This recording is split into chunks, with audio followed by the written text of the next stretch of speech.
De volta com o Povo na TV, mas agora para falar de eleições NC, eleições 2026. Como a Bruna falou anteriormente, hoje começa a nossa série de sabatinas aqui na TV Norte SBT Acre, canal 22.1.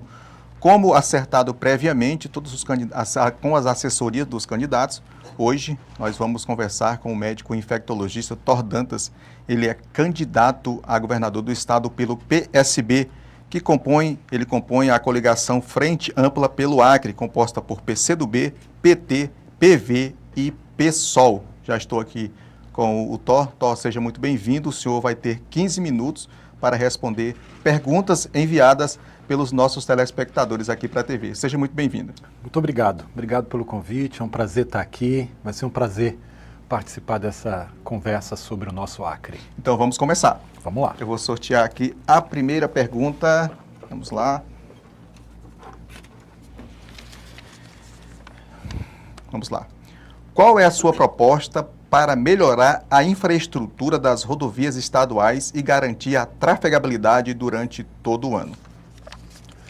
Excelente pergunta, porque essa é talvez a preocupação principal de quase todo o Acre. Porque a espinha dorsal do nosso estado é essa nossa BR, junto com os ramais, né? Quem mora no interior, a grande preocupação é o acesso.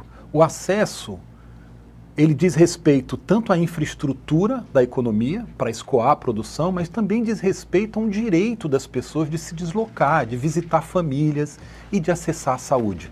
Você imagina alguém que está no interior e precisa se deslocar a Rio Branco para um atendimento de saúde, ou que precisa ir para uma regional, né, de Cruzeiro do Sul, ou precisa ir para a regional de Tarauacá e Vira. É um dos gargalos principais do nosso estado. E, olha, eu sou de um tempo em que eu pegava um carro aqui de manhã e chegava em Cruzeiro do Sul ainda a tempo de almoçar. E esse tempo a gente já viu, é possível. O que a gente precisa é uma aliança forte para resolver o problema da BR do governo estadual com o governo federal, que é quem é o responsável pela manutenção. Mas isso é um interesse político, o interesse é nosso. Essa BR, ela só tem interesse para o Acre. Ela não liga o Acre, infelizmente, a nenhum outro ponto. Então, se nós acreanos não lutamos pela BR, a gente não vai ter essa BR resolvida. Eu entendo que resgatar a capacidade do governo do Acre de lutar pela manutenção permanente da BR, junto com a bancada e o governo federal, é papel do governo estadual. O governo estadual, a meu ver, abandonou a infraestrutura. E nós estamos falando de recuperar ramais, recuperar as BRs e manter isso aberto durante todo o ano. E quando a gente fala de ramal, a gente está falando também de pontes. Recuperação de pontes, de bueiros, de fundos de vale são essenciais para a dignidade das pessoas, para acessar, de novo, serviços e a economia. Isso é uma prioridade número 1 do nosso plano de governo. Muito bem, vamos para a segunda pergunta enviada pelos nossos telespectadores. Perguntas essas também que foram selecionadas lá na Expo Acre 2026. Ótimo. Vamos lá para a segunda. Vamos lá. Muitos municípios e bairros do Acre ainda possuem ruas sem pavimentação ou com asfalto em péssimas condições. O seu governo terá um programa permanente de pavimentação e recuperação? Muito bem, olha, a gente está trazendo um tema que é do município, né? Os bairros. E aí você vê a nossa cidade, Rio Branco, capital do estado do Acre, como está a situação dos bairros hoje em termos de cuidado das ruas. Parece que a única via, sinceramente, que a gente tem cuidada em Rio Branco é a Avenida Ceará. Você sai uma rua do lado da Avenida Ceará, você já encontra as ruas todas esburacadas. Quando você vai para os bairros mais afastados, mais distante do centro, então, é uma calamidade.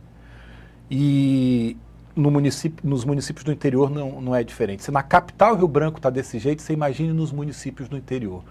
Então, veja, isso para mim tem duas questões importantes nessa pergunta. Uma é que o governo do estado tem que fazer cobrança e parceria ao mesmo tempo com as prefeituras. Porque se o papel é da prefeitura resolver o buraco na rua e a prefeitura tem alguma dificuldade, o governo do estado pode e deve ajudar. Mas é estabelecendo parceria com prefeitos que tenham vontade de resolver o problema. Aí eu vejo o prefeito da capital, Rio Branco, que não consegue resolver o problema dos buracos, querer ser candidato ao governo do Acre, eu não sei como ele vai ter capacidade de resolver os problemas do Acre se ele não consegue resolver o problema do buraco na rua dos bairros. Então nós vamos fazer um programa de recuperação com as prefeituras para poder ajudar os prefeitos que precisam. Recuperar cidades, ruas das cidades é igual a gente recuperar os ramais e a BR. Lá é a integração do Estado como um todo. E aqui é a integração da cidade. É as pessoas poderem chegar em casa sem ter que passar por buraco. Isso diz respeito ao direito das pessoas de ir e vir. Diz respeito ao ônibus também, que vive quebrado e que a gente hoje em Rio Branco tem uma crise nunca vista em termos de mobilidade urbana. O Rio Branco já teve uma frota de ônibus próxima a 160 ônibus. Nós hoje temos 30 ônibus em circulação. E a crise dos ônibus, todo mundo viu como é que foi. A cidade parou, ninguém chegava no trabalho, estudante não chegava na escola. Isso é a crise da locomoção dentro das cidades, que tem a ver com os ônibus e tem a ver com o buraco na rua. E a gente precisa urgentemente recuperar a capacidade das cidades de fazer as pessoas terem o direito de ir e vir. Muito bem. Vamos para a terceira pergunta aqui na nossa caixinha dos nossos telespectadores. Vamos lá para a terceira pergunta. Por que o eleitor acreano deve confiar em sua candidatura e qual é o principal diferencial do seu plano de governo? Olha aí, fique à vontade. Olha, nossa candidatura, ela é a única, eu vou dizer assim, confiável. Porque as 3 candidaturas que estão postas até agora, antes da nossa se apresentar, elas representam a mesma coisa, o mesmo projeto. Estavam juntas durante 8 anos cuidando do nosso Acre. Prefeito, vice-prefeita, vice-governadora, perdão, e senador faziam parte, que são candidatos, faziam parte do mesmo projeto. Se dividiram agora nas vésperas da eleição de 2026 porque não se entenderam em quem ia ser o candidato. Mas todas as equipes trabalhavam juntas durante 8 anos. Então, o fracasso do cuidado com as pessoas, com os projetos, e o fracasso da solução dos problemas do Acre nesses 8 anos, tem o DNA, tem os dedos, tem a marca de todos os candidatos que aí estão.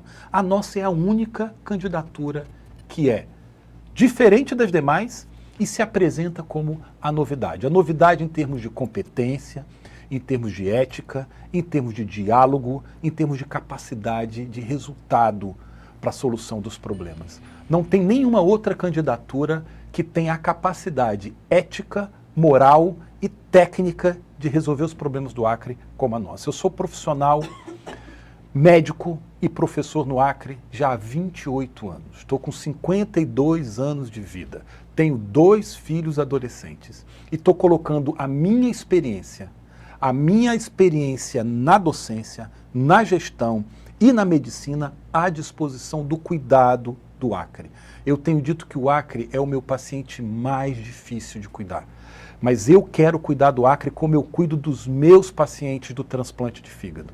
Eu quero cuidar do Acre como eu cuido dos meus alunos. Eu quero cuidar do Acre para resolver os problemas que o nosso Acre tem e que ninguém resolve há 8 anos. Por isso, eu tenho a convicção de dizer que a nossa candidatura é a única que representa a mudança. Se as pessoas que estão nos assistindo nesse momento acham que está tudo bem e que o Acre deve continuar como está, eu tenho dito, não precisa nem votar em mim.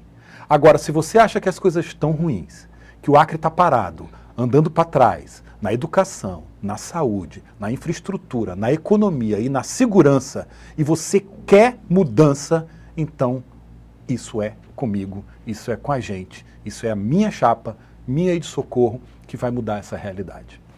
Mais uma pergunta do nosso telespectador. Vamos mexer aqui na nossa caixinha. Vou pegar aqui, vamos lá essa. Candidato, como o senhor pretende ampliar a as oportunidades para os jovens, especialmente no acesso ao ensino médio, ensino técnico e ao primeiro emprego? Muito bem. Os jovens hoje vivem um desalento no Acre, que é de dar dó. A quantidade de jovens indo embora do Acre hoje, por falta de oportunidade, é um negócio que nunca se viu na nossa história. Você sabe que eu tive a oportunidade, com muita luta, de sair para estudar. Fiquei anos investindo na minha formação fora, porque na minha época não tinha faculdade de medicina aqui no Acre. Então o meu sonho era estudar medicina, fui obrigado a sair. Rodei o mundo estudando, fazendo especialização, mestrado, doutorado, e depois eu decidi voltar para o Acre. Eu podia ter ficado em qualquer lugar por onde eu passei, mas foi meu desejo voltar para o Acre. Eu sou um acreano do pé rachado, de pai, mães e avós, e um acreano que decidiu voltar para o Acre. Não é comum hoje em dia as pessoas quererem voltar para o Acre, está todo mundo querendo ir embora do Acre. E eu fico indignado quando vejo os jovens que poderiam estar querendo fazer a sua vida aqui, como eu decidi fazer, desistindo, indo embora do Acre. Meus 2 filhos adolescentes falam para mim a mesma coisa que a juventude fala quando eu ando nas ruas, desistindo do Acre, querendo ir embora. Isso acontece porque a gente não tem perspectiva de melhoria da nossa realidade. A economia do Acre, ela está parada, ela está estagnada, por falta de investimentos de infraestrutura, que deveria ser do governo, a indústria não cresce. O nosso estado é um estado que não prospera e as pessoas desistem de ficar aqui. Só há um jeito de fazer o acreano ficar. Só há um jeito de trazer esse acreano que foi embora de volta, oferecendo oportunidades para ele. E se a gente não trouxer a juventude de volta para o Acre não tem futuro, porque o futuro do nosso trabalho depende da juventude. E aí, ligando com a pergunta que o telespectador faz também sobre as oportunidades de ensino, porque para que o jovem acreano trabalhe no Acre, tem que ter trabalho.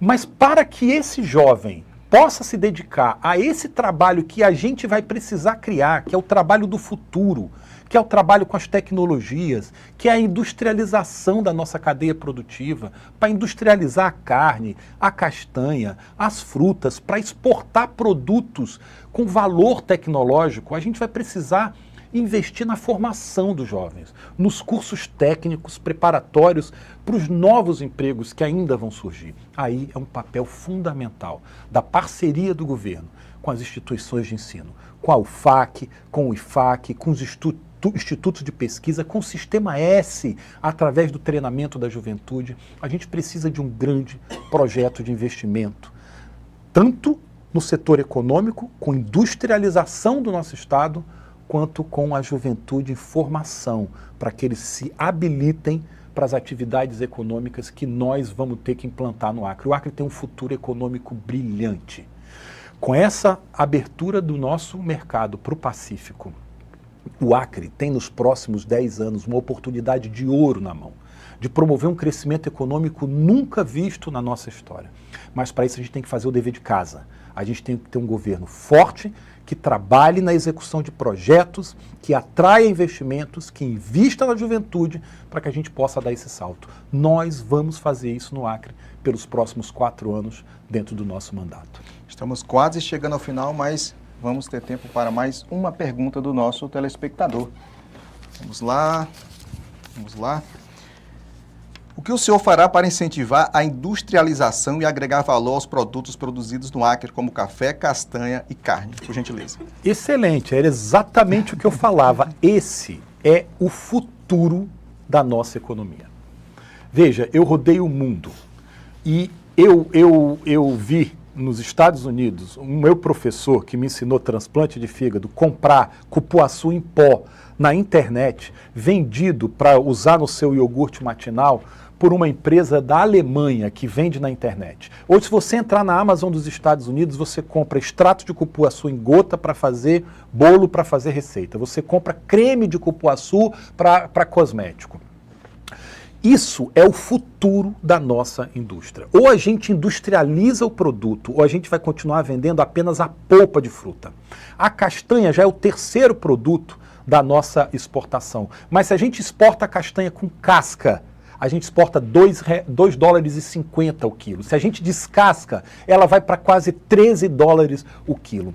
A carne, as frutas, o café, os grãos, tudo precisa ser industrializado. Candidato, infelizmente vou ter que Tem interromper um o minuto. senhor. O senhor tem 1 minuto nessa câmera para fazer as suas considerações finais. Não tem problema. Nesse 1 minuto eu concluo o meu raciocínio e faço minhas considerações finais. Esse é o futuro do nosso Acre, como eu falava. O Acre tem, de novo, uma oportunidade muito grande nas mãos. Mas a gente só vai fazer tudo isso se tiver um governo forte, capaz de liderar esse processo. Eu quero resgatar a capacidade do governo do Acre de liderar o nosso desenvolvimento. Dizer para as pessoas que estão desiludidas com a política, que eu entendo o que passa na cabeça delas. As pessoas acreditam que, às vezes, não tem mais solução para o Acre e para a política. Mas a gente precisa acreditar na renovação. Estou trazendo aqui a mensagem da mudança, de um governo ético, sério, trabalhador e que resgate a nossa capacidade de planejar e de executar. Esse é o meu compromisso com o Acre. O Acre que é o Acre dos meus filhos, dos meus pais e dos meus avós. Eu quero cuidar da solução dos nossos problemas e vou fazer isso com a competência que eu trago da minha vida profissional. Muito obrigado, candidato Tordantas do PSB, candidato a governo do estado do Acre. Certinho. Vamos finalizar por aqui. Amanhã tem mais sabatina aqui no NC Eleições 2023. Agora você segue com o Povo na TV, com a Bruna Keren, trazendo todas as informações do nosso estado para você. É um instantinho só, ela volta já já.